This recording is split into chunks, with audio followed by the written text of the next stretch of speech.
সম্মান এবং তাদেরকে পুরস্কার প্রদান করব। সর্বপ্রথমেই আমি ডেকে নেব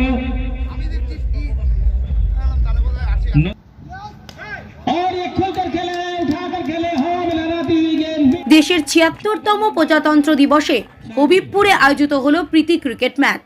রানাঘাট ১ নম্বর পঞ্চায়েত সমিতির উদ্যোগে রবিবার নদিয়া সাউথ প্রেস ক্লাবের সদস্যদের সাথে এক প্রীতি ক্রিকেট ম্যাচের আয়োজন করা হয়।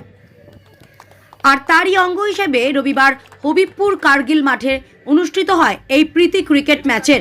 রবিবারে এই প্রীতি ক্রিকেট ম্যাচ অংশগ্রহণ করেন রানাঘাট ১ নম্বর ব্লকের বিডিও, রানাঘাট ১ নম্বর পঞ্চায়েত সমিতির সভাপতি, রানাঘাট থানা আইসি সহ বিভিন্ন প্রথম সারির সংবাদ মাধ্যমের কর্মীরা।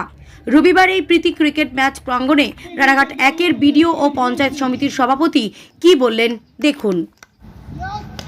और ये खोलकर खेले, उठाकर खेले, हवा में लहराती हुई गेंद मिड विकेट के ऊपर से बिग हिट, ह्यूज सिक्स। এবারে রানও হয় না বেশি। কি বলবেন যে এত সুন্দর পরিবেশে এবং আজকে আমাদের রানাঘাট 1 পঞ্চায়েত সমিতি এবং আমাদের সাংবাদিক বন্ধুদের মধ্যে একটা প্রীতি ক্রিকেট ম্যাচের আয়োজন করা হয়েছিল। দারুণ ম্যাচ হয়েছে। আমাদের সভাপতি সাহেব ছিলেন, আমাদের বিভিন্ন মেম্বাররা ছিলেন, কর্মচারীরা ছিলেন, সাংবাদিক বন্ধুরা এসেছিলেন, আইসি সাহেব এসেছিলেন, আমাদের মধ্যে আমাদের আইসি সাহেবও ছিলেন। আমরা সবাই একটু খেলেছি, যদিও খেলতে পারে খুব ভালো সময় কেটেছি। আজকের ম্যাচ কিরকম লাগলো?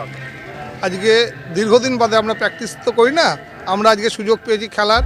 আজকে মিডিয়ার সাথে এবং আমাদের ১ নম্বর পঞ্চায়েত সমিতির থেকে যে আমরা সবাই মিলে খেলাধুলা করেছি, এটা খুব ভালো লাগলো। আমাদের সময়টা ভালো কাটলো। দু তরফের সাথে আমাদের মিল, যেটা এতদিন দূরত্ব ছিল, সেটা আমাদের কাছাকাছি হলো।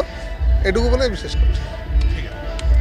এই খবরটি নিবেদন করছেন মঞ্জেরিজ, ঠিকানা ফুলিয়া ট্রেকার স্ট্যান্ডের ঠিক বিপরীতে।